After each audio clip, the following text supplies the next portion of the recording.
കാത്തിരിപ്പുകൾ അവസാനിക്കുന്നു.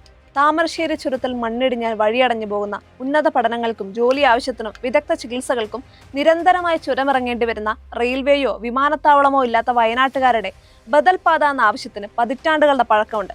അവർക്ക് മുന്നിൽ കേരളത്തിന്റെ സർവോന്മുഖമായ വികസനത്തിന് പൊതുവിലും കോഴിക്കോട് വയനാട് ജില്ലകളുടെ വികസനത്തിന് പ്രത്യേകിച്ചും സഹായകമാകുന്ന കേരളത്തിന്റെ സ്വപ്ന പദ്ധതിയായ ആനക്കാംപൊയിൽ കള്ളാടി മേപ്പാടി തുരങ്കപാത യാഥാർത്ഥ്യമാകുമ്പോൾ അതൊരു വികസന പദ്ധതിക്കപ്പുറം വികസന സ്വപ്നങ്ങളുടെ കവാടം കൂടിയാണ്. പ്രധാനമായും വയനാട്ടുകാർ ആശ്രയിക്കുന്ന ചുരമാണ് താമരശ്ശേരി ചുരം.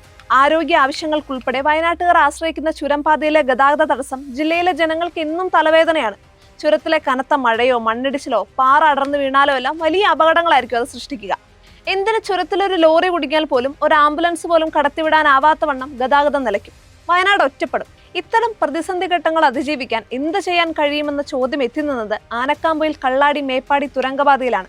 എതിർപ്പുകൾ, സാമ്പത്തിക പരിമിതികൾ തുടങ്ങി ഒരുപാട് പ്രതിസന്ധികളെയും തടസ്സങ്ങളെയും അതിജീവിച്ച് കേരളത്തിന്റെ സ്വപ്ന പദ്ധതിയായ കോഴിക്കോട് വയനാട് ജില്ലകളെ ബന്ധിപ്പിക്കുന്ന ഇരട്ട തുരങ്കപാതയുടെ നിർമ്മാണ ഉദ്ഘാടനം ഇന്നലെ മുഖ്യമന്ത്രി പിണറായി വിജയൻ നിർവഹിച്ചപ്പോൾ സംസ്ഥാനത്തിന് മൊത്തമായും വയനാട്ടുകാർക്ക് പ്രത്യേകിച്ചും അത് നൽകുന്ന പ്രതീക്ഷ ചെറുതല്ല.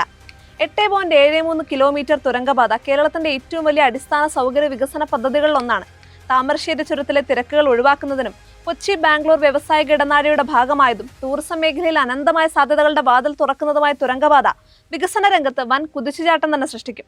കേരള പൊതുമരാമത്ത് വകുപ്പിനാണ് പദ്ധതിയുടെ മേൽനോട്ട ചുമതല. പദ്ധതിയുടെ നടത്തിപ്പിനും നിർവഹണത്തിനുമുള്ള special purpose vehicle Konkan railway corporation limited ആണ്. 2134.5 കോടി രൂപയാണ് പദ്ധതി ചെലവ്. 2006 തുരങ്കപാത എന്ന ആശയം ഉയരുന്നത്. 2020 ഭരണാനുമതി ലഭിച്ച പദ്ധതിക്ക് ഈ വർഷം ജൂണിൽ പാരിസ്ഥിതിക അനുമതി ലഭിച്ചു. വർഷങ്ങൾ നീണ്ട കാത്തിരിപ്പിനൊടുവിൽ ഇന്നലെ നിർമ്മാണ ഉദ്ഘാടനം. 4 വർഷം കൊണ്ട് തുരങ്കപാത പൂർത്തിയാകും. കോഴിക്കോട് മറുപ്പുഴ മുതൽ വയനാട് മീനാക്ഷി പാലം വരെ അപ്രോച്ച് റോഡ് ഉൾപ്പെടെ 8.73 കിലോമീറ്റർ ദൈർഘ്യമുള്ള തുരങ്കപാതയുടെ 8.11 കിലോമീറ്റർ ദൂരം ഇരട്ട തുരങ്കങ്ങളാണ്. പദ്ധതിയിൽ ഇരുവഴിഞ്ഞിപ്പുഴയ്ക്ക് കുറുകെ 2 പ്രധാന പാലങ്ങളും മറ്റു 3 ചെറുപാലങ്ങളും ഉൾപ്പെടും.